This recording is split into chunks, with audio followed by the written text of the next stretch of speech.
Hey guys, tonight we wake up in the Roman Empire and things are already not ideal.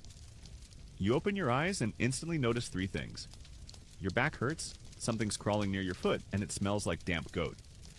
So before you get really comfortable and fall asleep, take a moment to like the video and subscribe, but only if you really like what I do here. And hey, comment and let me know where you're watching from and what time is it where you are. I find it super interesting to see who's joining you from all over the world. Now, dim the lights, maybe turn on the fan for that gentle hum, and let's go on tonight's journey together. Welcome to your new life in an ancient Roman insula, a kind of tenement apartment building where privacy is rare, ceilings leak, and you've probably got a family of mice for roommates. Congratulations! You're officially poor in the greatest empire the world has ever seen. The first thing you see is the ceiling. Well, the part of it that hasn't flaked off. Sunlight leaks through a cracked shutter, casting a line of dusty gold across the room. It's morning, you think. There's no alarm clock, no smartphone. Just the noisy chorus of early market vendors shouting and clanging pots in the street 5 floors below. You groan, stretch, and hit your head on the wooden beam above you. Yep, still real. You roll off the straw mattress, no blankets. Just a linen sheet, probably shared. The bed creaks. Loudly. The whole room is about the size of a modern closet. If you're lucky, you've got one oil lamp, one clay jug of water, a chamber pot you absolutely don't want to look inside, and possibly a cousin or two sleeping next to you. You can't tell if that scraping noise is a rat or your neighbor's broom above. And you are parched. Unfortunately, the jug on the floor contains something between murky rainwater and Legionnaire's foot bath. You sniff it. Yep. Just going to pretend that's herbs. You shuffle to your clothes, your only clothes, by the way. A tunic. It's coarse wool, slightly itchy, and smells faintly of vinegar and onions. You tie it with a rope. No socks, no shoes, unless you manage to snag a pair of worn sandals from a dying uncle. You're already sweating, and the day hasn't even begun. You push open the crooked door to your unit, and you're immediately hit by a wall of smells. Someone's cooking fish. Someone else is relieving themselves, and someone somewhere is burning incense like it owes them money. You dodge around a sleepy kid clutching a stale crust and a chicken who definitely isn't anyone's pet, and you begin your descent down the insula's wooden staircase. The stairs are steep, very steep, and wobbly. These buildings were thrown up quickly to house Rome's swelling population, and it shows. Historians still argue whether the average lifespan of an insula was 10 years or just long enough for the landlord to disappear with your last denarius. Some of these things were 8 stories tall, creaking like they were built by a drunken centurion on his day off. Fire? Common? Collapses? Even more so. You pass neighbors along the way. A sleepy baker covered in flour dust, an old woman muttering to her gods, a group of kids arguing over who gets the least moldy bread heel. No one looks particularly happy to be awake. As you reach the bottom floor, you spot a bucket half filled with cloudy water. Someone's attempt at a bath. You consider dunking your head, but decide to live with the grease. After all, you've got bigger problems. Outside is chaos. The moment you open the door, you're greeted by the sensory tsunami that is a Roman morning. Cobblestones slick with muck, hooves clattering, angry goats, vendors shouting over one another with the desperation of men who know no one wants another basket of spoiled figs. You take a breath. It smells like sweat, fish brine, and last night's public urination. Lovely. Oh, and did we mention you don't really know what day it is? That's because the Roman calendar is a mess. Between religious holidays, feast days, market days, and the random political days the Senate keeps inventing, time is a fluid concept. You could be late for work, or early, or accidentally celebrating Saturnalia in July. But there's no time to figure that out because you've got to start your day, and it's not going to wait. Your stomach growls. You're hungry. Of course you are. You had half a boiled turnip and a cup of vinegar water for dinner, and that was considered a treat. Your belly feels like a deflated wineskin. There's a stall around the corner run by a guy with 2 teeth and a very convincing beard. He offers you something that looks like bread but has the consistency of sandstone. You gnaw on it anyway. It's your only meal until maybe dinner, if you're lucky, and if your boss isn't in a mood, which he is, always. A couple of upper-class types stroll past. Fine togas, smug expressions, a slave or two in tow. They don't see you. You don't exist in their world. You're just part of the scenery. A background character in their marble drama. They joke about a Senate hearing, laugh about a gladiator match, and disappear into the crowd like oily ghosts. You think back to your life in the 21st century. Air conditioning, toothpaste, private bathrooms, and it almost feels like a dream. Here, in this tangled mess of humanity and humidity, you're just one more grain of sand on the Empire's sandal. A cart barrels past and you jump back just in time to avoid a very permanent flattening. The driver doesn't even glance your way. Behind him, 2 boys chase a dog with a stick, screaming like it's the best morning of their lives. Maybe it is. You sigh. This is just the beginning. And yet, for all its grime, its chaos, its constant danger of stepping in something unspeakable, Rome hums with life. You can't help but marvel at how alive it all is. You hear 5 different languages just walking 1 block. You smell 10 different kinds of food and 8 different types of garbage. There's a strange beauty in the madness, but you wouldn't survive a day here? Not yet, anyway. You finally locate the nearest latrine.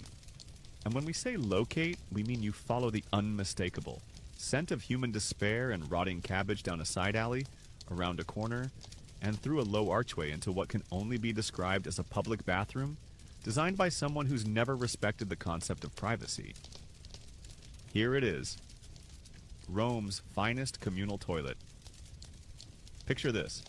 A long stone bench with keyhole-shaped holes cut into it, side by side with no partitions. You just sit next to whoever else is in there. Could be a baker. Could be a senator. Could be a drunk man yelling about Jupiter's toenails. There's no discrimination. Everyone poops shoulder to shoulder in Rome. Now, you may be wondering, where's the toilet paper? Oh, sweet summer child. You see that wooden stick resting in the bucket of murky water near your foot? That's a tersorium, a communal sponge on a stick. That's right, communal. You don't get your own. It's dipped, wiped, rinsed, and reused. The sponge is shared between everyone. You eye it with the cautious dread of a person who knows they're out of options. You hover awkwardly trying to time your entry so you're not sitting next to the guy who just had a very spicy lunch. Meanwhile, across the bench, a mother is coaching her toddler through his first public squat, and a man is arguing with himself about tax grain quotas. You're getting an intimate cross-section of Roman life, quite literally. Oh, and don't drop anything. The sewer system below, as sophisticated as it was for its time, is not a place from which you'll retrieve your coin, your dignity, or your sandal. Trust us. Now, we've got to give Rome some credit. The Cloaca Maxima, their massive sewer system, was a feat of engineering, but it didn't mean your insula had indoor plumbing. Most buildings didn't. Waste got dumped in chamber pots and flung into the street with a quick cave canium warning. That's Latin for watch out, which honestly should be on a plaque over every Roman window. You do your business, slowly, reluctantly, and attempt the tersorium maneuver. The less said about that, the better. Let's just say it gives new meaning to getting to know the locals. You make your way back into the light of day, blinking like a cave creature. A flock of geese scatter as a street performer juggles ceramic plates with the wild-eyed confidence of someone who clearly failed out of gladiator school. You sidestep a child chasing a runaway apple and another merchant hawking genuine Carthaginian relics that were definitely made last week in someone's basement. Your stomach reminds you that you've yet to eat anything not made of stone or fear today. So you return to that small stall tucked between 2 shrines to forgotten gods. The stall owner, let's call him Gaius, mostly because he looks like every mosaic of generic Roman guy Nutriker 4, offers you a piece of panis, which is Roman bread. It's dry, it's crusty, it's more weapon than food, but it fills the gap. If you're feeling wild, you might get a smear of garum on it, a fermented fish sauce that smells like every bad decision combined. It was Rome's favorite condiment, used on everything from vegetables to, somehow, dessert. You take a bite. It's like licking Poseidon's armpit. But weirdly, not terrible? Next to Gaius's stall, a woman is selling boiled chickpeas. She's shouting the same thing over and over. Callida! Callida! Hot, hot! You toss her a tiny bronze coin and scoop a few into your palm. They're mushy, steamy, and surprisingly your first warm food of the day. She smiles at you with 5 teeth and the pride of a Michelin star chef. You nod back, mouth full. Meanwhile, a donkey tries to steal your chickpeas. You fend him off with the bread. He looks offended. The streets are getting busier. This is the Rome of 1 million people. Bustling, chaotic, and unsanitary in a way that makes your high school gym locker room seem like a luxury spa. Everywhere you turn, there's something happening. Men yelling about politics, women haggling over tunics, a man with a monkey doing tricks while stealing wallets. You step aside as a group of toga-clad officials passes, flanked by bodyguards and trailed by scribes, scribbling as fast as their wax tablets allow. You recognize one of them. He gave a long speech in the forum yesterday about public morality while very publicly accepting bribes. Politics hasn't changed much. You catch a whiff of the Tiber River. It smells thick, like someone tried to turn soup into perfume. Historians still argue whether the river's stench was considered a normal part of city life or a constant civic embarrassment. You're leaning toward the latter. Further down the alley, someone's playing a panpipe badly. You hear a cat screech. A child giggles. A shopkeeper drops a jar of olive oil that explodes like a greasy thunderclap. Shards fly. Everyone yells. Then they move on. Just another Tuesday. You pass a shrine to Mercury, god of travelers and thieves. Fitting, really. You toss in a coin and make a wish. Clean water and 5 uninterrupted minutes of silence. Mercury doesn't answer. Rude. Suddenly you hear bells clanging. The fire brigade, such as it is, barrels past you. These aren't firefighters in uniform. They're more like a glorified gang of bucket-wielding toughs hired by rich homeowners to put out fires only if paid first. Your insula is probably at risk. Again. And then there's the pickpocket. Oh yeah. You only notice because your coin pouch is suddenly lighter. You spin around, catch a glimpse of a kid vanishing into the crowd. Gone. You sigh. At least he didn't take the bread. So, to recap, you've used a sponge someone else used. You've eaten fermented fish paste. A donkey tried to mug you. And your wallet's gone. Still think you could last a day here? At this point, you'd kill for a proper breakfast. You know, the kind with eggs, toast, maybe even a coffee. But remember, you're in ancient Rome now, and the concept of breakfast is more of a light suggestion than a proper meal. The Romans called it ientaculum, which sounds fancy until you realize it usually consisted of stale bread, perhaps dipped in watered-down wine, and if you were high class, maybe a few dates or a smear of cheese that definitely turned during the night. But you're not high class. You're living in the 5th floor sauna of a crumbling insula. So today's breakfast? Half a loaf of yesterday's bread, dry as a senator's sense of humor. You chew slowly, very slowly. This isn't just food, it's jaw exercise. You pass a man selling honeyed nuts and wish you could afford even one. The smell alone is divine. Sweet, roasted, slightly burnt. A rich boy tosses a few to his pet monkey, who eats with smug satisfaction. You stare. The monkey stares back. You've never felt more judged. As you trudge through the streets, your stomach protesting every step, you pass a man with a tiny grill roasting botulus, Roman blood sausage. He flips one toward you. You hesitate. It's warm, salty, kind of squishy, but honestly, after the bread, it's gourmet. You nod your thanks and toss him your last coin. Worth it. You sit on a cracked stone bench, chewing contemplatively. A group of young men in togas pass by, laughing about politics and poetry like they own the city, which they probably do. One of them is quoting Virgil loudly. Another is complaining that his Bolney bathhouse wasn't hot enough yesterday. First world problems, circa 1st century. A woman walks past balancing a tray of figs on her head. You swear you've never seen someone move with such grace across such chaos. She's humming, oblivious to the donkey braying, the kid crying, and the dog peeing on a shrine to Mars.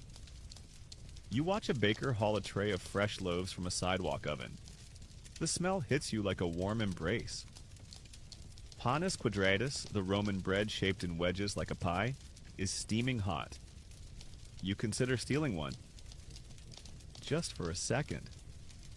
But then the baker turns, glaring like he's dealt with people like you before. You back off. The dog gets one. Figures. Across the square, a group of laborers is shoving down their meager morning meal. Mostly lentils and barley mash. They're loud, laughing, sharing bites. You realize something weird? They seem happy. Maybe it's the camaraderie. Or maybe it's just easier to be cheerful when your expectations are this low. One man offers you a bite of something wrapped in fig leaves. You take it without asking what it is. You chew. It's fine. Mushy, slightly vinegary. Could be fish. Could be pickled pigeon. You don't care.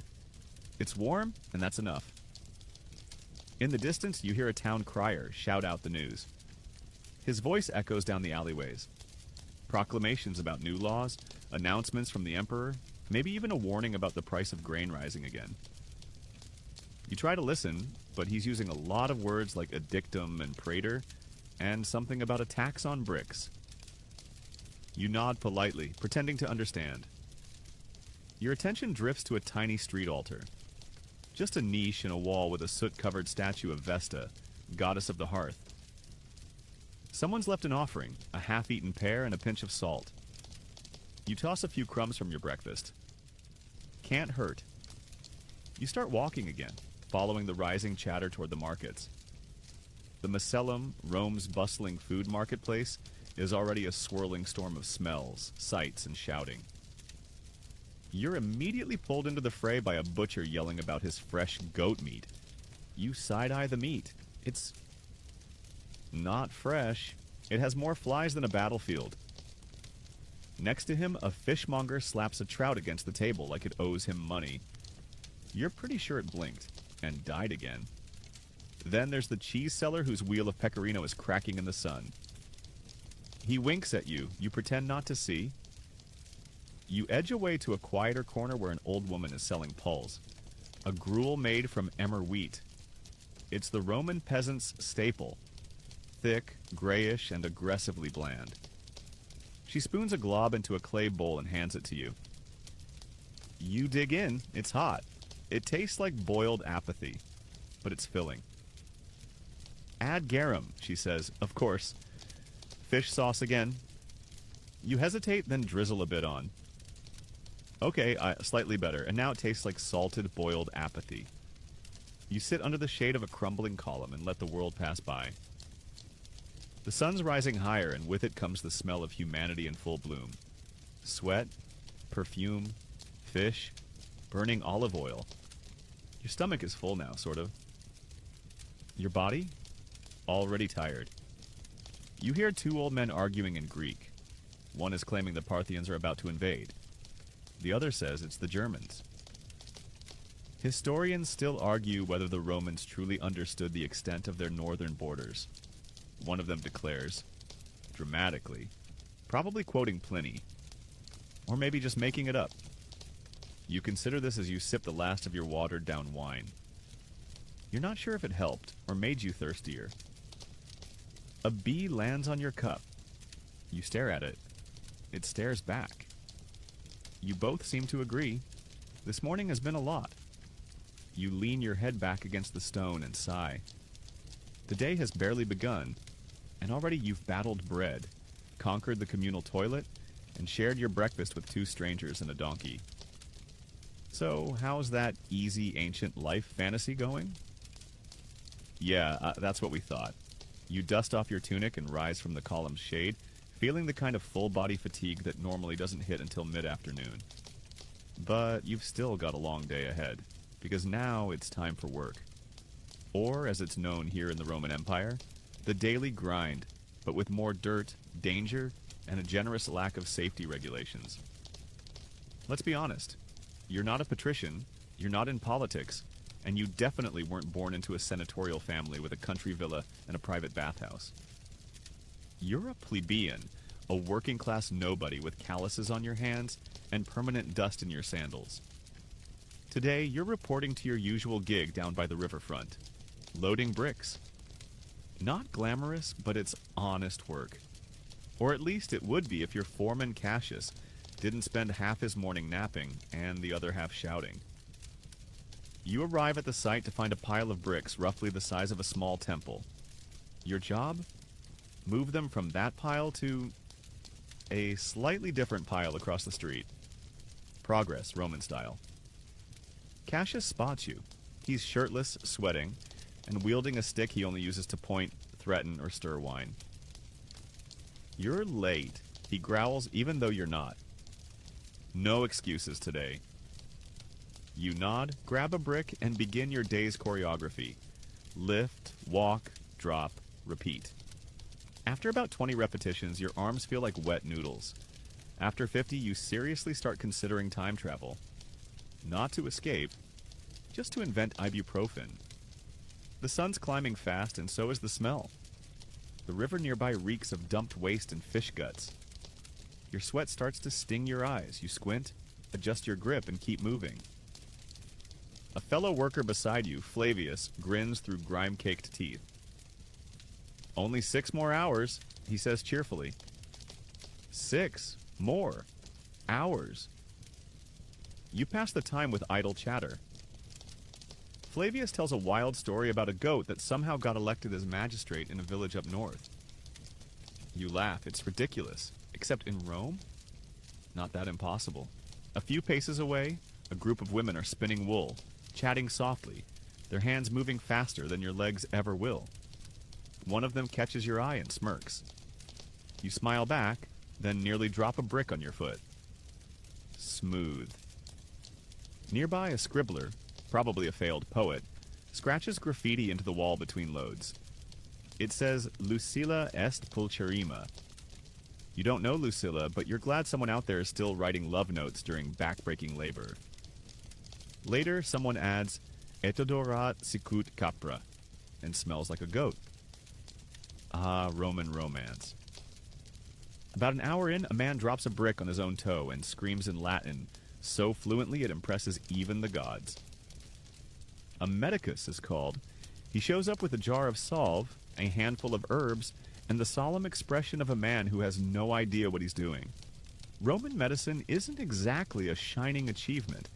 You once heard about a woman who was prescribed crushed emeralds for indigestion. Historians still argue whether that was real treatment or just a rich person's version of pretending to be busy. Your job gets interrupted briefly when a passing official demands everyone bow while he parades through with 2 slaves fanning him, and another carrying a scroll he never reads. You squint at him. His sandals are too clean to trust. Eventually, Cassius allows a short break. You slump down next to Flavius and dig into the lunch you brought. Dried lentils and a hunk of that same bread from breakfast. A bee lands on it. You let it have a nibble. It's earned it. Think we'll get paid today? Flavius asks. You both laugh. That's adorable. Payment, if it comes at all, is in a copper coin that's barely worth its weight. Enough for a cup of bad wine and maybe half a fig. If you're lucky. If not, Cassius will say the funds are delayed by the Senate, and everyone just shrugs and continues breaking their backs. An ox cart rumbles past, nearly toppling as it hits a pothole large enough to swallow a small child. A group of children actually cheer, probably hoping it does. You don't blame them. Entertainment is hard to come by when your entire life is a labor shift. Later in the afternoon, a sudden yell erupts nearby. 2 workers are fighting, something about someone stealing someone else's tunic string. You try not to get involved, but everyone ends up watching like it's the Colosseum's opening act. Cassius eventually ends it by chucking a broken amphora at them. Effective, if not OSHA approved. You wipe your brow with a scrap of linen.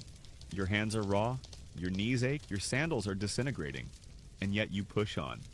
Because in Rome, labor isn't just survival, it's the thing that keeps the machine grinding. You don't work, you don't eat. Simple math.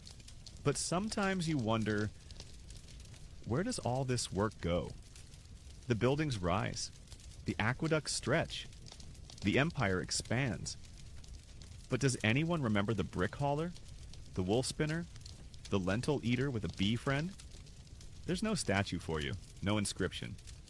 No praise in the forum. Just sweat and stone and another hour of this. Still, there's something strangely meditative about the rhythm. Lift, walk, drop, repeat. It's a kind of terrible harmony. And as the sun starts sinking toward the horizon, casting the streets in golden dust, you realize something. You survived another Roman workday. Sort of.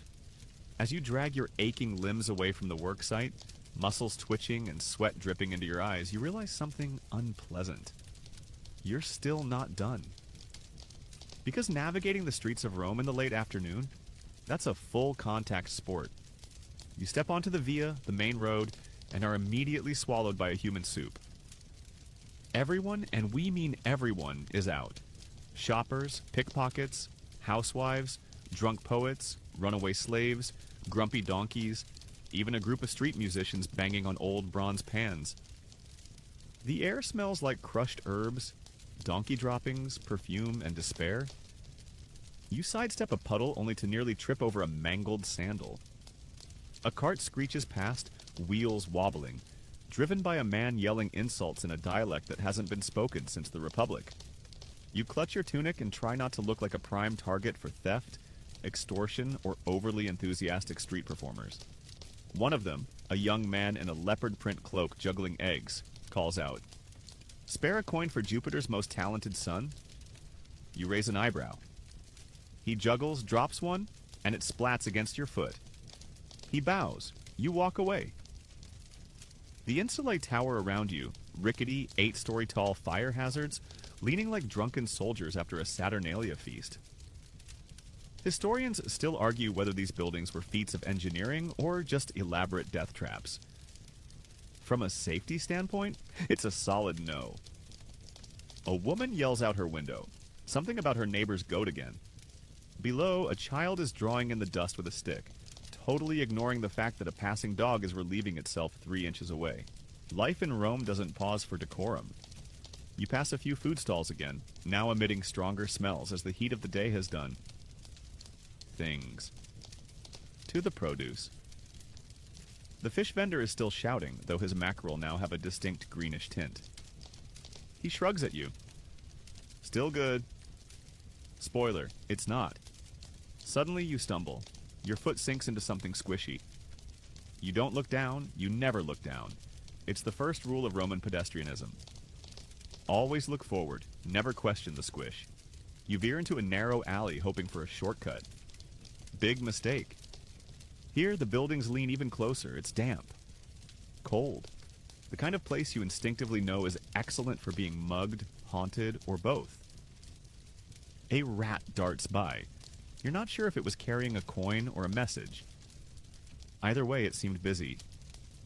At the end of the alley, you find yourself at a communal water fountain. A few women are filling jugs, chatting loudly about someone named Sabina, who may or may not be sleeping with the tanner. You smile politely. One of them eyes your filthy tunic and offers a splash of water. It's warm, slightly gritty, but it's a kindness. And kindness is rare here. You keep walking, your sandals making wet slaps against the stones. You pass by a temple with grand columns glowing in the late light. A priest is reciting hymns to Mars while carefully sidestepping a dog doing its business on the steps. Sacred and profane side by side. In the next street, a dice game is in full swing. Men crouch over their bones, shouting, slamming hands down as money changes hands faster than you can blink. You consider joining, but the last guy who lost now has a nose shaped like a Ceres crescent loaf. You move on. You hear a familiar voice. It's Marcus, a friend of a friend, probably drunk, reciting poetry to a cluster of women who look very much like they regret stopping. Oh, Livia, your eyes are like olive pits. Dark, small, and sometimes bitter. Wow, smooth. Beyond the taverns and temples, a man's preaching loudly in the forum. Something about reform, justice, and why senators shouldn't be allowed to own more than 10 slaves. People are booing. You suspect he won't be around long. You pause for a moment in the middle of a square. All around you, life. Messy, chaotic, unfiltered life. It's loud and it smells like everything all at once. And yet, there's beauty in it. The clatter of sandals, the whinny of horses, the constant hum of conversation in Latin, Greek, and some third thing you don't recognize. Then comes the breeze. A rare one. Cool, carrying a faint scent of laurel and cooking pork. You exhale. Just for a second, Rome feels manageable. And then someone yells. You turn. A goat has escaped again. It's charging straight toward you, horned, determined, and very clearly done with everyone's nonsense. You jump, you dodge, you slip, and land in a basket of bruised figs. Someone claps. A child laughs. The goat smirks. You brush yourself off. A toothless old man nearby says, "Better than getting kicked by a mule." Thanks, sir. Very helpful.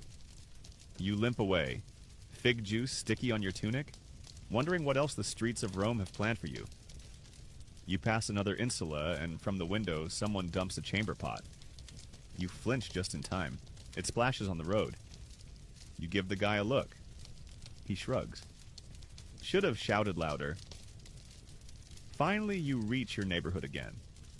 It's not much, but it's familiar. The stones are uneven, the walls are cracked, but you recognize the dog with the limp in the corner where someone scratched a crude drawing of a senator being eaten by lions. Art in its purest form. You climb the steps to your insula, one creaking board at a time, muscles on fire. Your room waits above like a dusty reward, but before you can rest, you hear a crash behind you. Of course. The guy upstairs just knocked over his brazier again. Better hope there's still a bucket of water in the stairwell. By the time you reach the bathhouse, you smell like desperation and 4 types of sweat. Your arms are sore, your knees sound like a broken lyre, and there's fig pulp in your hair. So when you see the telltale curls of steam drifting from the Thermae, Rome's public baths, you could cry. And maybe you will, right after the oil scraping. The bathhouse is one of Rome's few luxuries open to all classes. That's right.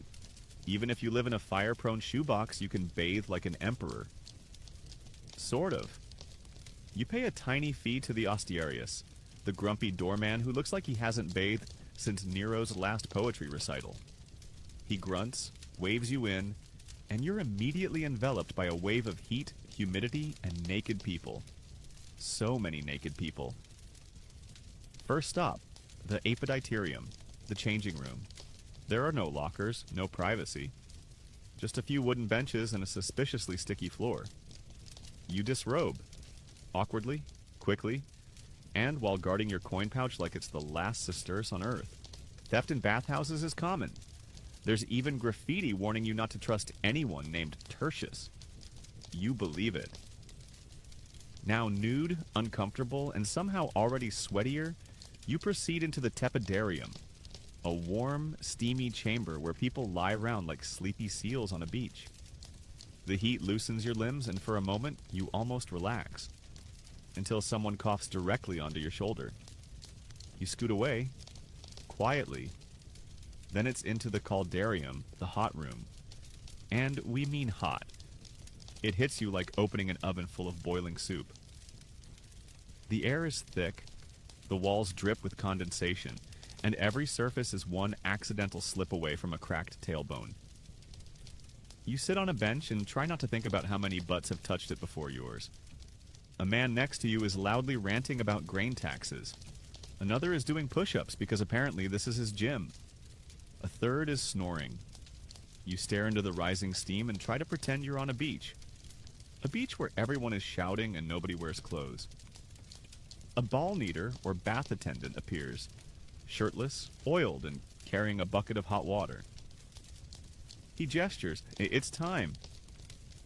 You lie face down on a marble slab, and he begins the ancient ritual known as strigulatio. No soap here, my friend. Instead, he pours oil over your skin. Thick, slick olive oil, and then scrapes it off with a curved metal tool called a strigil. Scrape. Scrape. Scrape. It's oddly satisfying, until he finds that sunburn you didn't know you had. You yelp. He grunts and keeps going. Apparently, complaints are part of the process. You are now glistening like a roast goose, smelling vaguely like a salad, and smooth in a way that feels unnatural. He pats your back, nods, and moves on to his next victim.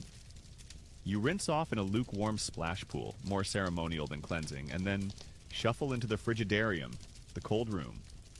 The temperature drop is brutal. Your body, freshly boiled and oiled, rebels instantly. You gasp as you dip a foot in, then the other, and finally, with the hesitation of a man contemplating his regrets, you go under. The cold shocks your system like a slap from Neptune himself. You emerge sputtering. The old man across the pool cackles. Good for the joints, he croaks. You're not convinced. But as you sit at the edge, goosebumps rising and oil residue gently sliding off into the water, you feel clean. Sort of. You're still you, but slightly less filthy. It's the Roman version of a spa day, minus robes, tea, or cucumbers on your eyes.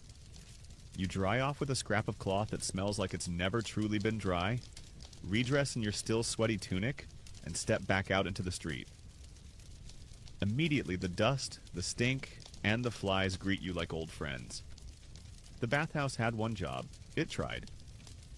Now, if you were rich, really rich, you'd have your own private bath suite in your domus with clean towels, perfumed oils, and a slave trained in back massages and gossip. But you're not.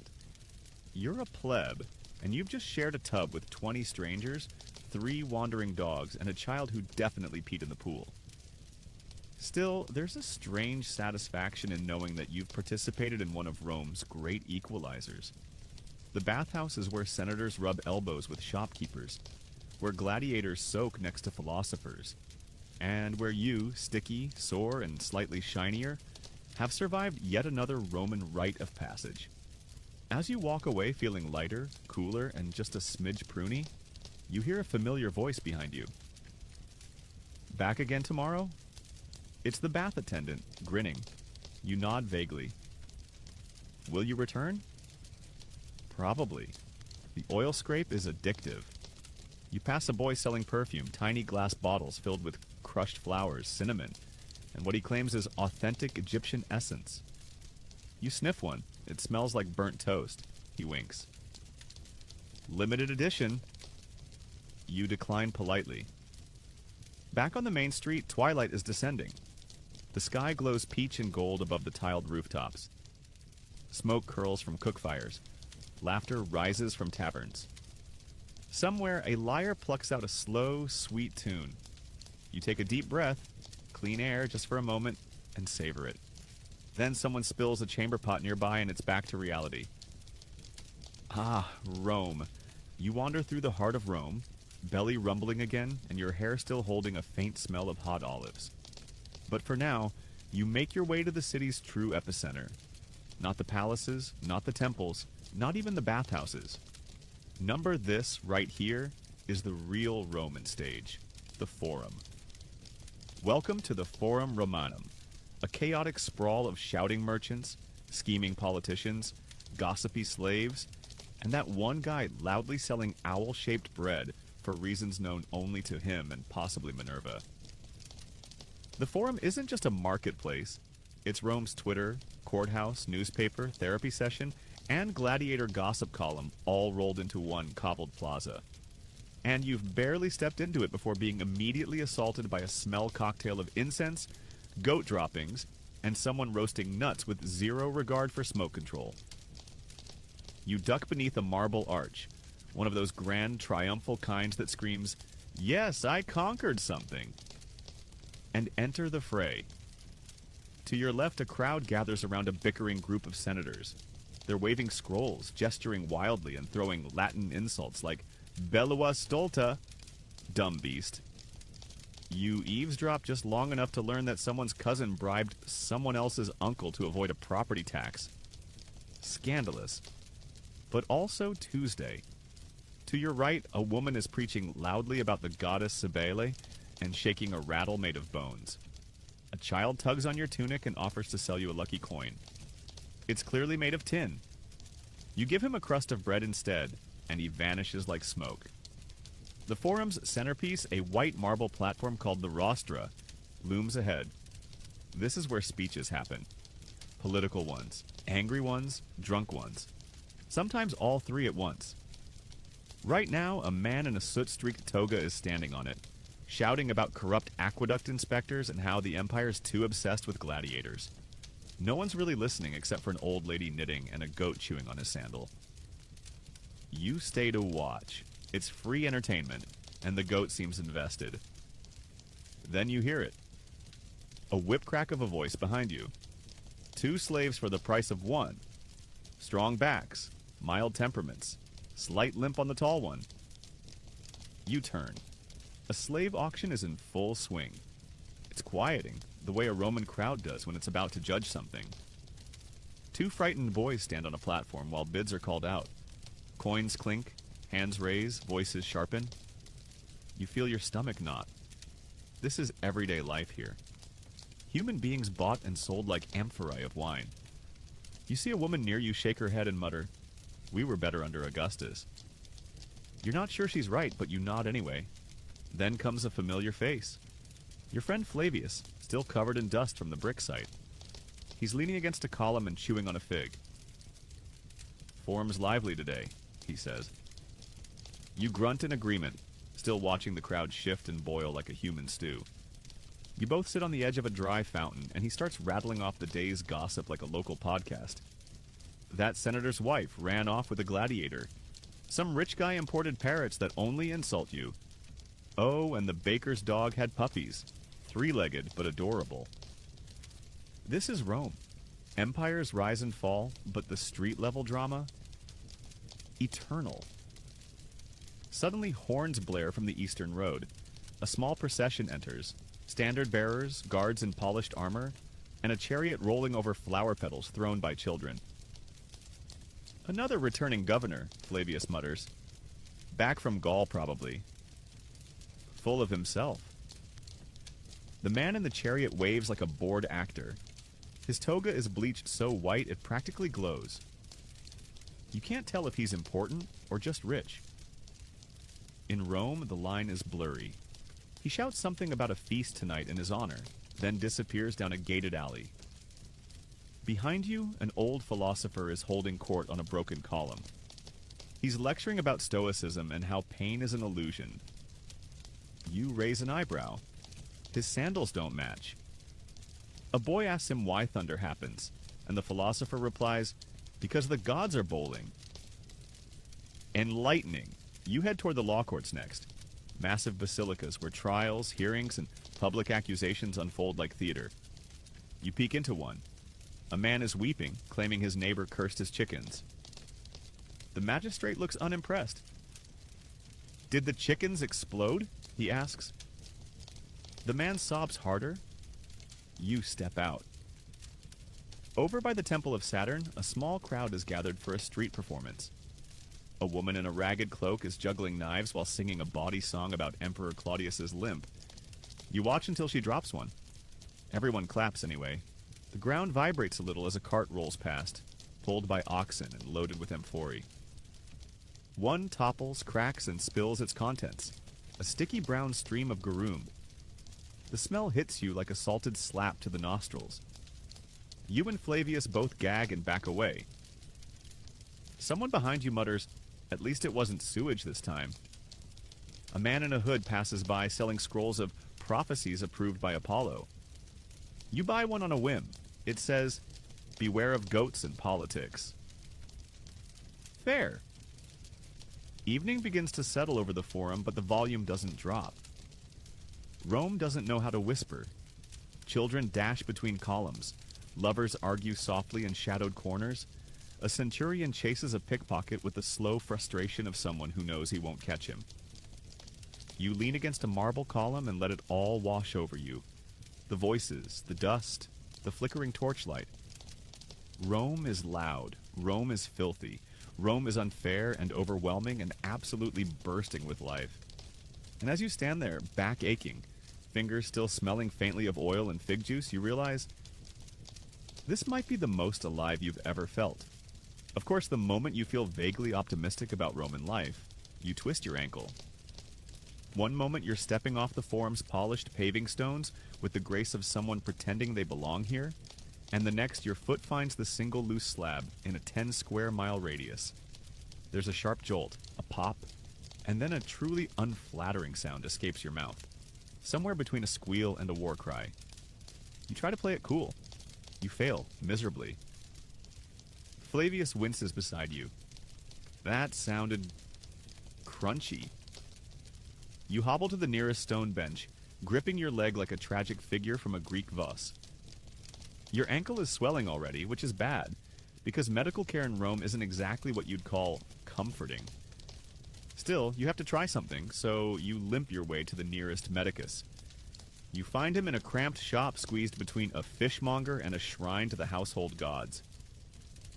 His sign says, "Cures for all ailments. No goats, no refunds." Promising. Inside, it smells of boiled herbs and panic. The medicus himself is a wiry man with more beard than face, wearing a stained tunic and an expression that says, "I once saw a liver, and now I think I'm a doctor." He barely looks up as you explain your injury. Twisted ankle? No problem, he mutters, reaching for a jar of something that looks like spoiled honey. This salve was blessed by a priest of Asclepius and has crushed mouse bones. Very effective. You blink. Mouse bones? He shrugs. Some say snake scales are better, but I'm out. He smears the concoction on your ankle, which immediately begins to sting. You clench your jaw. He wraps it in a strip of linen that may or may not have been reused from a different patient. Then he hands you a small charm made of twine and chicken feathers. "For the swelling," he says. Right, let's be real. Roman medicine was a weird mix of guesswork, superstition, and herbs someone found under a statue. They knew a few things, how to suture a wound, set a bone, or cauterize a gash with heated metal, but most treatment was closer to magic than science. You limp out smelling like mice and regret and shuffle into the street. Every step sends sparks up your leg, but you grit your teeth. Pain is just another Roman tradition. Back home, you might have popped some ibuprofen, elevated your leg, and binged a show in bed. Here, you're expected to walk it off, maybe soak it in wine, and just suffer. And suffer you do. You pause by a fountain to sit, ankle throbbing, and watch a man selling miracle potions from a cart. He claims his concoction will fix everything from coughs to infertility to ungrateful sons-in-law. You're tempted until you see a man drink it, immediately go pale, and stagger away muttering something about frogs. Meanwhile, a traveling healer near the Temple of Apollo is advertising a more natural remedy: crushed beetles and ground-up wolf tooth mixed with vinegar. "Only 3 denarii, he cries. Guaranteed results or a mildly sincere apology. Historians still argue whether these fringe healers were con men or just overly enthusiastic amateurs. Either way, you're not drinking beetle juice today. You press on, limping past a woman who offers to burn laurel leaves in your name. "An offering to Minerva for your healing," she says sweetly. You offer a smile but keep your coin. You've had enough miracles for one afternoon. In the next alley, you pass a wall of graffiti, messages scratched into the stone like ancient Twitter posts. Secundus was here and still owes me wine. The gods favor those who pay their debts. I broke my foot here. Watch your step. Thanks for the warning, ancient yelp. You reach a quieter part of the city near the gardens of Sallust. It's peaceful. Trees rustling, birds chirping, fountains bubbling gently. You sink onto a stone bench and let your ankle rest. Around you, a few upper-class folks stroll through, their conversations floating like perfume. One of them is discussing a recent bout of melancholia. His solution? Leeches and a poetry recital. Another boasts of a private physician who imported Egyptian honey to rebalance his internal heat. You raise an eyebrow. Your internal heat feels just fine, thanks. Still, you can't help but marvel at how the Romans viewed the body. Not as a machine to fix, but a battlefield between the elements. Hot and cold, dry and wet. Get too emotional? That's your humor's out of whack. Ate too many figs? Prepare for a bloodletting. You hobble back toward the forum, a bit slower now, using a stick you borrowed from a fence as a makeshift cane. The sky is turning lavender, the air cooling just enough to soothe the fire in your ankle. A passing priest blesses you with a flick of water. You don't know which god it's for, but you nod anyway. Can't hurt. You pass a group of children playing a dice game with small animal knuckles. One of them sees your limp and says, "You need a goat bladder poultice." You blink. "My uncle swears by it," he adds proudly. You promise to look into it. As twilight deepens, so does your awareness of your body. The limp, the ache, the hunger, the tiredness in your bones. Life in Rome doesn't wait for your recovery. There are no sick days, no doctor's notes. Just limp faster, work harder, or get replaced. Back at your insula, you sit by the doorway, ankle elevated on a brick, and watch the city carry on. Someone is yelling about missing laundry. Someone else is trying to light a fire using a single coal and a lot of swearing. And in the distance, a familiar sound. Someone has once again fallen into the bathhouse fountain. You chuckle quietly, despite the pain. Rome doesn't stop, but neither do you. Morning creeps in again. You wake to the chorus of hawkers hammering, and some man nearby enthusiastically vomiting. Probably last night's garum and goat stew catching up to him. You sit up slowly, testing your ankle. Still swollen, still angry, but manageable. The sunlight spills through the shutters in golden streaks, slicing across the dust in the air. Another day in the Roman Empire. You rub your eyes and brace yourself. Today's not a work day, at least not officially. According to your neighbor, who has a calendar scratched into his wall with wine stains and tally marks, today is a dies nefastus, a religious holiday on which official business is forbidden. Which is great because you're not in the mood to haul bricks on one foot. But here's the twist. In Rome, there are a lot of holidays. We're talking over 150 per year. Historians still argue whether this was a strategy for religious devotion, social cohesion, or just an elaborate excuse to avoid actual labor. You step outside and see the city already gearing up for today's festival. Children run about with reeds and wreaths, trying to look serious about their sacred duties while mostly trying to hit each other with the sticks. A flute player squeals a tune that sounds like a pig learning Latin.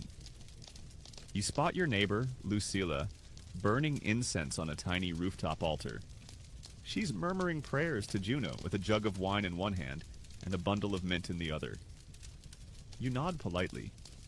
She nods back, eyes slightly wild. Religion here is intense. Down the stairs and into the street, the transformation is in full swing. Today's event? A celebration of Fortuna Virilis, the goddess of strength, luck, and, oddly enough, masculine virtue. You don't ask questions. Vendors are setting up stalls with wreaths, roasted chickpeas, honeyed pastries, and strange animal figurines made of beeswax. There's a man yelling about divine protection while he slaps olive oil on everyone who gets too close. He gestures at you. You decline. A nearby altar is being decorated with flowers, bread, and what might be pigeon feathers. A priest in full regalia, robes, laurel wreath, very serious facial hair, leads a group of celebrants in chant. You listen. It mostly sounds like, "Don't offend the goddess or else." Fair enough. Further down the street, you find a procession forming. Musicians with drums and pipes lead the way, followed by a group of women carrying garlands and a goat wearing a wreath. Yes, the goat is part of the ceremony. No, it doesn't look thrilled. Someone hands you a candle. You're not sure why, but you accept it like a local. When in Rome, right? As you trail the procession, the smell of incense thickens, blending with smoke from street fires and roasted meats. Your stomach growls. Again. You stop by a stall where an old man is selling libum, sweet sacrificial cakes made with cheese, flour, and honey. You buy one, take a bite, and immediately understand why they're an offering to the gods. It's fluffy, rich, and just the right amount of sticky. You could cry.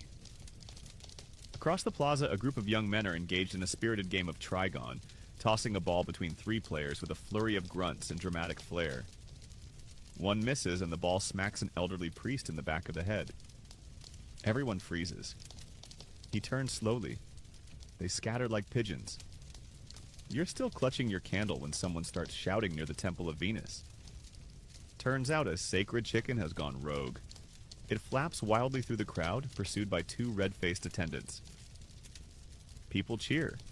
One man yells, "Auspices are ruined." Another shrugs. Maybe it's a sign.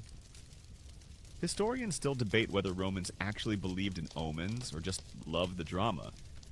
You're inclined to believe it was both. The day wears on. The sun climbs higher. Offerings are made. Prayers are chanted. Drums are pounded. You pass a group of teenagers daring each other to jump over the festival fire, a tradition meant to burn away bad luck. One of them falls flat on his face and laughs. Another does it flawlessly, tosses his wreath in the air, and catches it with his mouth. Show off. Later, in the shade of a columned portico, a poet begins reciting verses to Fortuna. His voice is soft, melodic. The crowd grows quiet. He speaks of strength, fate, and the delicate thread of fortune that ties each person to their destiny. You don't understand every word. He's using a lot of fancy poetic Latin, but the mood settles around you like mist. It's nice, peaceful, maybe even holy. And then someone in the back farts, loudly. The spell breaks. The crowd erupts in laughter. The poet sighs.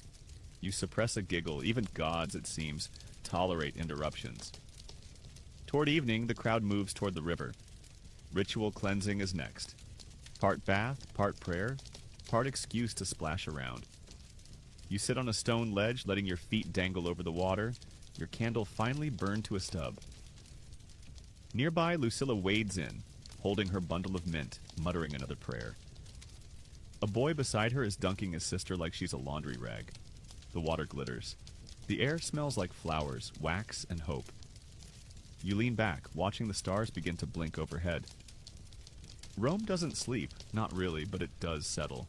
The frenzy of the festival softens into soft voices, quiet songs, and flickering torchlight. You think about Fortuna, about fate, strength, and how little control you really have over anything in this sprawling city of marble and madness. And somehow, that thought is comforting. Because if you can't control it, maybe you can just enjoy it. Even if your ankle still hurts and your candle's melted all over your hand. As the festival winds down and the city slips into its evening rhythm, your stomach gives you a gentle but firm reminder. It's time to eat again, or pass out trying. Now, let's get one thing straight. Dinner in Rome isn't always the grand banquet modern films love to flaunt. Unless you're filthy rich or throwing a party to bribe voters, most Roman dinners are modest affairs. There are no golden goblets, no grapes peeled by hand, and no reclining on silk cushions. You get a wooden stool and a plate that may or may not still smell like last week's lentils. You limp through a narrow street lined with tabernae, the Roman equivalent of takeout joints. The air is thick with smoke, shouting, and the universal aroma of meat on skewers. A baker is hauling a tray of placenta cake. a layered mix of cheese, honey, and dough. It sounds questionable. It smells incredible. But your eyes are locked on something else. A bubbling pot behind a food stall, tended by a squat woman who looks like she hasn't blinked since Claudius was alive. She ladles out a thick stew of beans, barley, and what looks like some kind of root vegetable.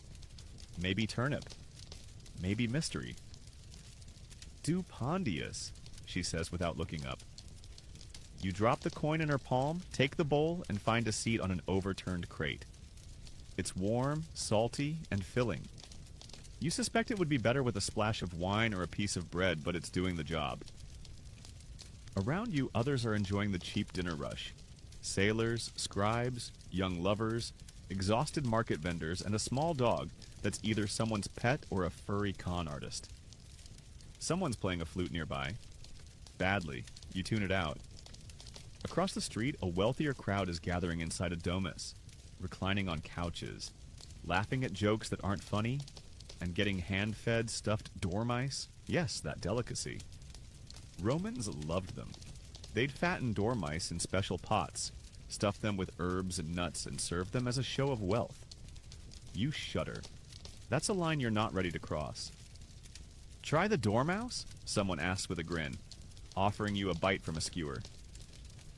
You look down. It's charred, crispy, with tiny teeth still intact. You smile politely and decline. He laughs and eats it in 2 bites. Brave soul. The conversation around the city is a strange soup of gossip, prayers, and philosophy. One table is discussing whether Nero's poetry is truly misunderstood. Another is loudly arguing over which gladiator is the hottest. You hear a woman yell, "He fought a lion with one hand." Someone else replies, "Yes, and lost half his face." You sip a cup of pasca, a soldier's drink made of vinegar diluted with water. It's sour, strangely refreshing, and probably killing whatever stomach bugs you picked up earlier. You'd prefer wine, but good wine costs money, and your ankle has ruined your budget for the week. Beside you, a man named Publius is explaining his personal theory that cats are sacred messengers of Diana. He's also wearing 2 different sandals and talking to his empty cup. You nod along. We've all been there. At the next stall, a woman is frying moridum, a garlicky cheese paste mashed with herbs. She spreads it on bread and hands it to a young couple giggling at something you didn't hear. The smell wafts toward you. Your stomach, now suspiciously awake again, growls in protest. You grab a second bowl of stew. As the meal settles and the city transitions into its twilight mood, torches are lit and songs begin. A group of children runs by with sparklers made from dried reeds dipped in pitch. One of them nearly sets a tunic on fire. Nobody panics. It's Rome. If nothing's actually burning down, it's a win. You pass a tavern where an amateur bard is singing about Caesar's trip to Gaul, except every third line is just "Veni, vidi, vomui." I came, I saw, I barfed. The crowd is loving it. You slow your pace, feeling the weight of the day settle in your bones. You walk past a stall selling candied nuts, then another with stuffed olives rolled in herbs. You can't afford more food, but the smells follow you like friendly ghosts. Back near your neighborhood, an old man is telling a story to a ring of kids. Something about Medusa and a brave Roman who tried to marry her. The moral seems to be don't date monsters unless you're already dead inside. The kids scream with delight. One runs off pretending to be a gorgon. You finally reach your insula and sit on the bottom step, too tired to climb. The door is closed. You'll go in soon. For now, the warm air, the flickering torchlight, and the hum of the city are enough. A woman walks by, balancing a basket on her hip. She hums something slow and soothing. A man follows with a lute. They're not together, but their rhythms line up just long enough to make the moment feel like a lullaby. Your body aches, your feet are filthy, your tunic smells like 5 different food groups, and your ankle still twinges with every breath. But you've eaten, you're not bleeding, and tomorrow is another maybe holiday. In ancient Rome, that's basically a good day. The sun has dipped below the skyline of domes, arches, and distant hills, casting Rome in a warm amber that quickly fades to gray. But don't expect silence. Rome at night doesn't sleep. It shifts. What was noisy becomes louder. What was chaotic becomes borderline theatrical. And what was dangerous during the day. Let's just say it gets bolder after sunset. You start heading home. Your ankle a pulsing reminder that Roman life is less dolce vita and more suffer quietly and keep walking. You climb the uneven stone steps toward your insula, ready to collapse. But as soon as your hand touches the warped wooden door, a thunder of footsteps behind you sends your heart into your throat. You spin. Just some kids. They're chasing a mangy dog with what looks like someone's discarded sandal in its mouth. The kids scream, the dog bolts. Everyone's thrilled. You are not. You step inside and close the door behind you. The stairwell is dark, no lamps lit. Your upstairs neighbor, apparently convinced that torch smoke offends the household gods, insists on saving oil for special nights. Like what? The second coming of Romulus? You climb carefully. Each stair creaks like it's filing a complaint. Somewhere above, someone's cooking onions. Somewhere below, someone's arguing with their wife about a lost chicken. The insula is alive in the way only desperate, overpopulated tenements can be. Your room greets you with the smell of straw, feet, and dust. You sit heavily on the edge of your sleeping mat, rub your sore ankle, and take a long breath. And that's when the noise really starts. First, the vigils, Rome's night watchmen, clang their bells as they patrol. Meant to deter thieves, fires, and general mayhem, they mostly succeed at making sure you can't fall asleep. One walks past shouting, "All clear on the Vicus Patricius." Someone yells back, "Liar!" Next comes the street musicians. One's playing a reed flute like it owes him money. Another is banging pots and calling it percussion. Their duet sounds like a goose being stepped on. You try to sleep. You really do. But then comes the singing. Drunken singing. From a tavern 2 streets away, you hear a group of revelers belting out a tune about Mars, wine, and someone's cousin who once punched a statue. The lyrics make no sense. The performance is somehow both flat and too sharp, and yet kind of catchy. You roll onto your side, pressing your face into the mat. The sounds continue, a distant argument. Something about stolen figs. A mule braying like it just heard a dirty joke. And a baby crying like it's channeling every deity's disappointment. Oh, and don't forget the fire alarm. Yes, Rome's fire alarm is a guy with a bell. When flames erupt, and they do frequently, especially in wooden, overpopulated insulae, the vigils run through the streets ringing like madmen. Tonight, it's just a cooking accident. The fire brigade shows up, assesses the damage, a scorched rug, and one very panicked pigeon, then demands a tip. Someone refuses. A shouting match ensues. You sigh, push yourself up, and limp to the window. Outside, the moon hangs low, casting a silver shimmer over the tiled roofs. The city glows in patches, oil lamps in shrines, torchlight flickering along alleyways, the odd lantern swaying on a market post. You see shadows moving. Some are lovers sneaking off. Others are thieves hoping the gods are too busy with prayers to notice. Down below, a group of teenage boys run past, giggling and throwing dried figs at each other. One yells, "Long live the Republic!" A voice from an upper window shouts, "That's been dead for 50 years!" The boy flips a fig upward in response. You laugh. Quietly, Rome is so alive it refuses to shut up. You close the shutters, lie back down, and focus on the familiar creaks and hums. The wheezing breath of your neighbor through the wall, the gentle scamper of a mouse across the floor, the steady drip-drip from the cracked ceiling into a waiting clay pot. It's oddly soothing. And then, of course, comes the one noise you weren't prepared for. A street preacher. You don't know if he's praising the gods or condemning them. His accent is thick, his passion impressive, and his volume set to, "I'm trying to convert the moon." Eventually, the vigils tell him to quiet down. You drift finally into a fragile, half-conscious doze, until a catfight, actual cats, erupts in the alley. It ends when a clay jug is hurled from a window. You're awake again. You check your candle stub. It's nearly gone. Your mat is itchy, your back is stiff, your ears are ringing, and yet, somehow, you don't hate it. There's a rhythm to the noise. A messy, clanging lullaby. Rome doesn't rest, not really, but it breathes. And if you listen closely, you start to recognize its heartbeat. Slow, rough, relentless. You roll over. Let the noise wrap around you like a worn blanket. You won't sleep well, you never do. But you're in Rome. And this is just how the night sounds.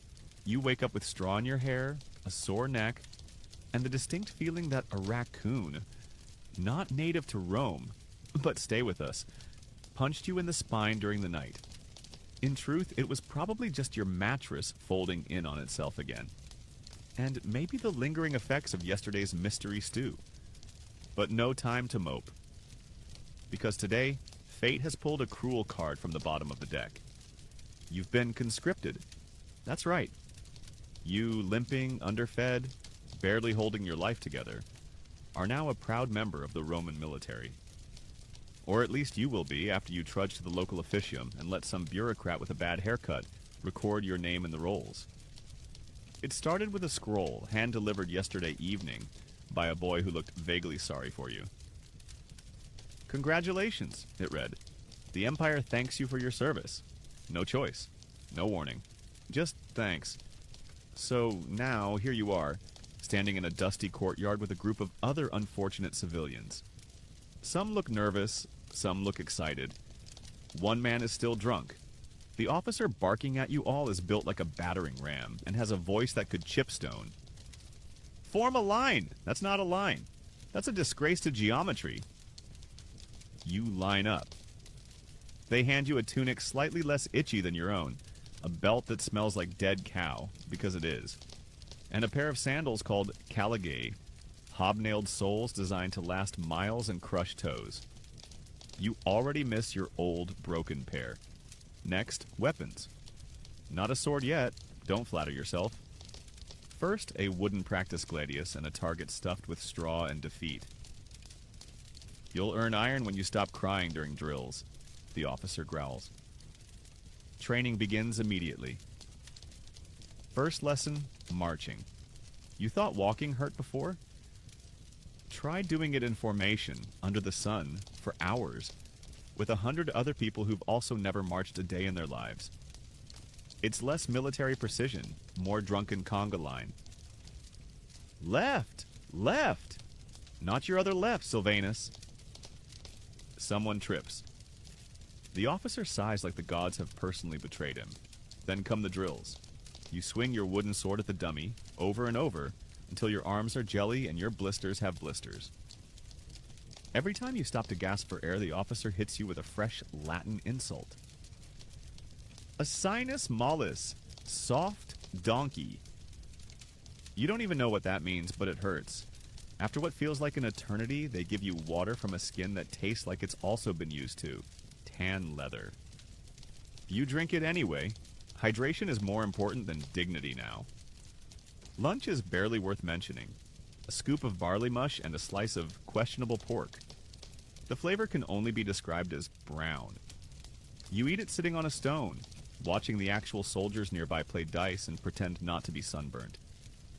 One of them, Lucius, probably the only one who doesn't look like he'd stab you for blinking wrong, grins. New recruits always think they're going to die. He chews his food like it wronged him. Sometimes they do. Comforting. The rest of the afternoon is devoted to shield drills. Your shield is wood, too big for your arms and smells faintly of vomit. You hold it in front of you, arms trembling, as they yell for coordinated movement. Raise, block, advance, now hold. You hold. You wish you hadn't. By nightfall, your legs are numb, your arms don't respond to basic commands, and you've developed a deep personal hatred for every Roman general who ever thought this was a good idea. And the reward? Sleep. But not at home. Oh no. Tonight, you're sleeping in camp. They march you to a castra, a makeshift military outpost just outside the city wall. It's a cramped grid of tents, fences, and stern discipline. You're shown your tent, shared with 5 other new recruits who snore, talk in their sleep, and one guy who brings a live chicken as a comfort animal. Your sleeping mat is a sack of straw, your pillow is your own arm, and your blanket is optimism. Before lights out, a centurion strolls in for one last motivational speech. "Remember," he says, voice like gravel soaked in vinegar, "you don't fight for gold. You fight for Rome. You bleed for honor. You march so the empire never falls." A long pause. Then he adds, "And if anyone's caught stealing wine again, I'll feed you to your own sandals." Lights out. The tent is hot. The air smells like feet, boiled leather, and anxiety. Somewhere outside, a wolf howls. Or maybe a large dog. You're too tired to care. You try to sleep. Someone coughs, someone snores, the chicken clucks. You whisper to yourself, "At least it's not the sponge again." A pause. Then you hear a faint reply from across the tent. "Yet." And somehow you drift off anyway, dreaming of marching endlessly, of shouting centurions, of sandals filled with pebbles and pride. You are officially a cog in the most powerful military machine the world has ever known. And your feet already hate it. You wake up before dawn, not because you're well rested, but because someone's blowing a cornu, a giant brass horn curved like a question mark, right outside your tent. It's not a gentle wake-up. It's the sonic equivalent of a brick to the forehead. You sit up groggily, your muscles aching like you've been trampled by an elephant. And in a way, you have. Except the elephant was Roman military training, and it marched over your spirit with caligae. The other recruits stir, groaning in a chorus of regret. The guy with the chicken mutters something about Jupiter and rolls over. Someone else is trying to put on their tunic inside out. You limp outside with the grace of a dropped sack of lentils. Outside, the sky is still dark, but Rome is already glowing in the distance. Lanterns flicker, smoke curls from early cooking fires, and somewhere a rooster crows, defiantly as if daring the world to challenge his authority. You don't get long to admire the view, though, because it's time for more marching. Today's task? A forced training hike. 30 miles in full kit. You blink. 30? You whisper. The centurion nods. 30, with gear. Without complaining. Too late. They throw a pack on your back. About 60 pounds of equipment. Helmet, shield, sword, stakes for setting up camp, a pan for cooking, and something that might be a spare tunic or just a really confused towel. And then you march. You march through fields, over hills, down roads paved so badly your knees vibrate like a lyre string. You march past farms, shrines, and confused goats. You march while the sun rises and your ankles scream obscenities. You march until you forget your name and become one with the dust. At one point, a bee flies into your helmet. You don't stop. At another, someone's sandal breaks. The centurion gives them a look that says, "Die tired or die shamed." They limp onward. By midday, your tunic is soaked in sweat, your calves are whispering threats, and your brain is quietly leaving the chat. You look to your left and see a fellow recruit weeping silently. To your right, someone is humming a funeral dirge under their breath. You're handed a strip of dried meat and a flask of sour wine. It tastes like leather soaked in vinegar. You chew slowly, watching a line of ants crawl over your sandal. You envy their coordination. Eventually, finally, you return to camp, 30 miles down. Probably fewer than 30 coherent thoughts left in your head. You collapse onto your straw mat like it owes you money. But you can't rest long. The centurion walks in and announces that tomorrow you'll be learning formations. You don't even groan. You just lie there blinking, soul cracked wide open. Later that evening, you're granted a moment of peace. You wander toward a nearby stream to wash off some of the sweat, dirt, and existential despair. The water's cold and refreshing. For the first time in days, your feet don't feel like they're plotting revenge. You sit on a boulder, letting the sun dry your skin, when a fellow recruit, A woman named Julia, with the posture of someone who's absolutely over it, sits beside you. Thought I was going to be a scribe, she says. Turns out I can hold a shield, so here I am. You nod. Same, except I thought I was going to be a baker. She looks at you. Can you bake? Not at all, she snorts. You'll fit in great. You chat for a while about sore muscles, terrible stew, and the philosophical possibility that you died weeks ago and this is just Roman purgatory. She offers you a bit of candied fig she smuggled in. You accept like it's a holy relic. It's sticky, sweet, and the best thing you've tasted in months. As night falls, the camp settles into a quiet hum. Crackling fires, quiet laughter, the low clink of armor being repaired. You see a soldier carefully oiling his sword, humming a lullaby. Another is braiding his horse's mane. Everyone has their own way of surviving. Inside the tent, someone's telling a ghost story about a legion lost in the German forests. They say the trees whisper in Latin, he says, but upside down. Someone else responds by snoring loudly.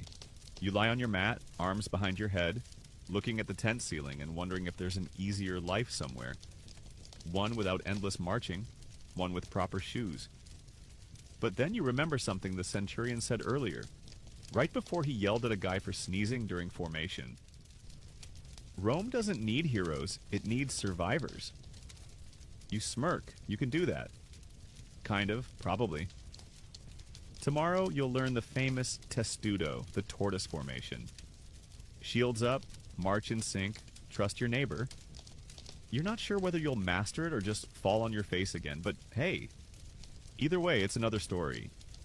And somehow, despite the sore shoulders, blistered heels, and lingering smell of burnt lentils, you feel something close to pride. You're not a gladiator, not a senator, not some toga-wearing philosopher. You're a foot soldier in a massive, grinding empire, and right now, that's enough. Let's be honest, friend. Being a man in ancient Rome is no spa day. But being a woman? That's a whole different arena. No armor, no sword, no vote, no voice. And definitely no rest. So today, we switch sandals. Imagine waking up not in a barracks or insula, but in the corner of a cramped bedroom, beneath a low ceiling smeared with smoke, next to your mother, 3 siblings, and an angry goose. You are a Roman woman. And from the moment your eyes open, society already has plans for you. First priority, your face. Before your feet even touch the floor, you're already thinking about how to look presentable. Because in Rome, appearances aren't just vanity, they're currency. If your hair isn't braided with care, if your cheeks aren't rosy enough, if your dress isn't clean, well, good luck finding a husband or avoiding gossip sharper than a barber's razor. You reach for your cosmetic kit. Inside, crushed lead for whitening, red ochre for blush, soot for eyeliner, and a perfume that smells like someone set a flower on fire and bottled the aftermath. It burns a little. That's probably fine. You slip into a stola, the traditional gown for a Roman matron. It's heavy, layered, and determined to get caught on every table edge. Over it goes the palla, a shawl you'll spend half the day adjusting while walking like your spine was replaced with a stick. Breakfast?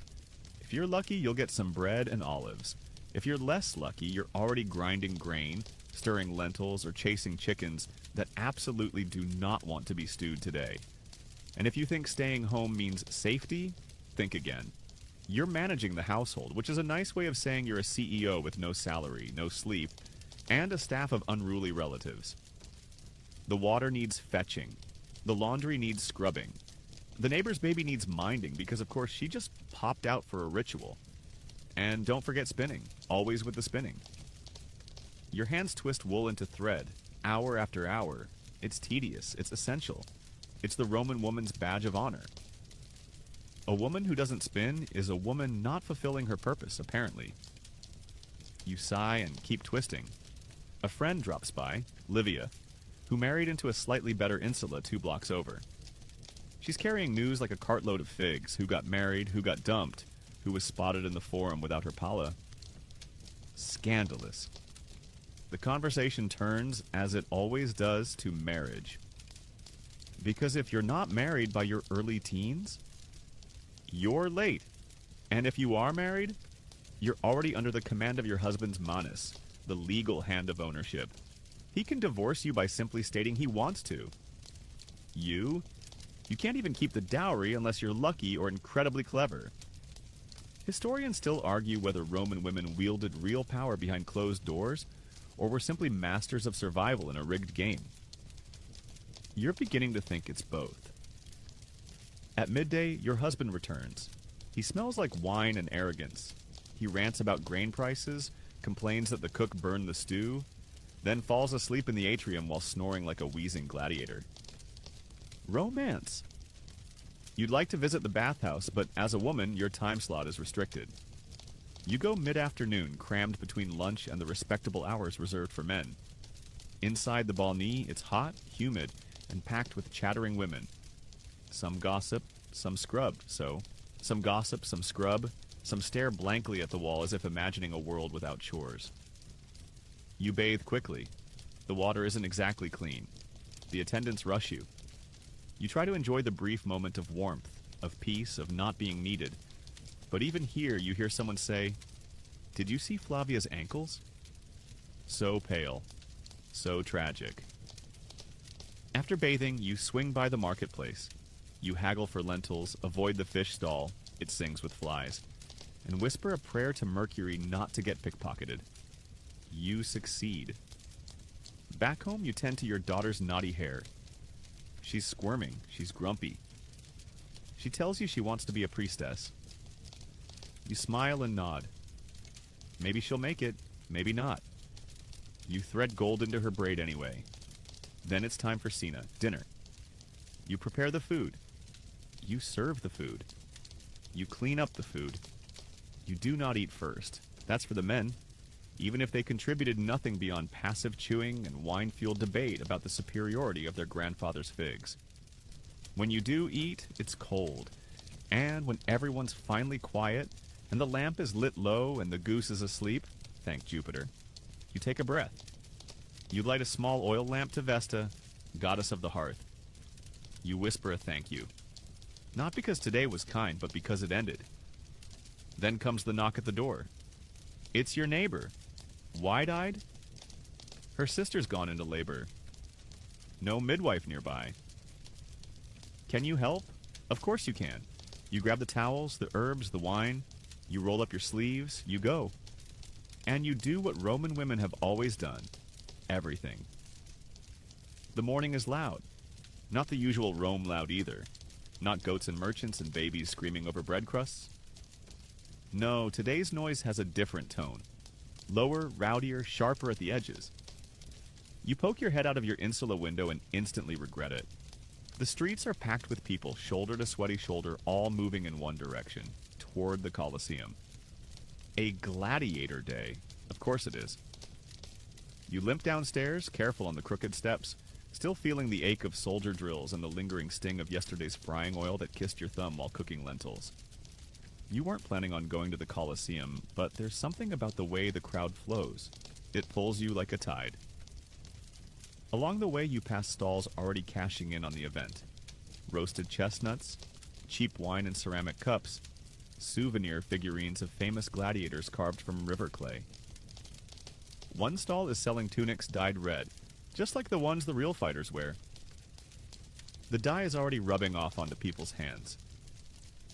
You join the stream of bodies as it pours into the great arena, Rome's beating, brutal heart. The Flavian amphitheater, towering and beautiful and terrifying all at once, dominates the skyline. It's a marvel of engineering, and also a slaughterhouse. You shuffle up the stairs, find a stone seat somewhere between nosebleed and don't look down. The air buzzes with excitement, cheers, drums, gossip, the occasional chant of someone's name. You can smell the metal tang of blood even before the fighting starts. And then the gates open. The crowd roars. 2 men emerge, bare-chested, armored arms, leather skirts, and expressions carved out of stone. One carries a trident, the other a short sword and a shield no bigger than a dinner plate. Their eyes don't blink. Their muscles ripple like they've never heard of a rest day. They bow to the emperor. Ave imperator morituri te salutant. Hail, emperor. We who are about to die salute you. Then they begin. You want to look away. You really do. But Rome doesn't look away. Every clash of blade, every grunt, every drop of blood earns gasps and applause. Vendors toss nuts. Someone spills wine. A child on his father's lap screams with glee. The fight ends quickly, too quickly. The man with the trident stumbles, slips, and the short sword finds its way home. The crowd holds its breath. The victor looks up at the emperor's box. The emperor gives a thumbs down, or maybe sideways. Historians still argue what the gesture really meant. Either way, it's over. A team of attendants drags the body off like it's just another piece of meat. The next round begins. Beast this time. A lion, huge and golden, released into the arena. The crowd loses its mind. The opponent is a man with a net and a spear who looks like he made one too many bad life choices. It's ugly. You wince. You're not the only one. A woman beside you mutters a prayer to Diana. A man nearby takes another bite of cheese. You wonder suddenly if this is what Rome wants to be remembered for. Not aqueducts, not poetry, not laws or language or lunar calendars, but violence, spectacle, bread, and circuses. The crowd chants. The next bout begins. This one involves two female fighters, rare but not unheard of. The novelty draws shouts and bets. One is tall and fierce, wielding a curved blade. The other is quicker, agile, eyes, darting. They're skilled, very skilled. You find yourself impressed, even moved, until one of them slips and the moment turns again. The crowd's cheers rise. You feel your stomach drop. Rome is not kind.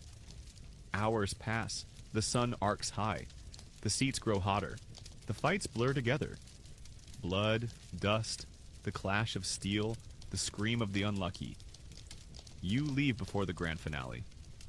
As you walk away, you see a small girl outside the Colosseum steps, clutching a carved wooden sword and swiping at her brother. She laughs. He blocks with a stick.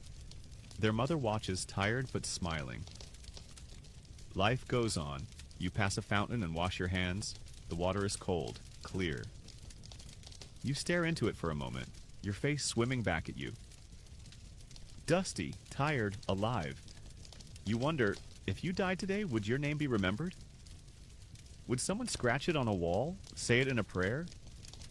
Probably not. But then again, most Romans weren't heroes. They were just like you. And maybe that's the point. As the sun sets, Rome softens again. Market stalls fold. The heat fades. The city exhales. You walk home through golden light, past couples whispering, children playing, a dog curled by a statue of Jupiter.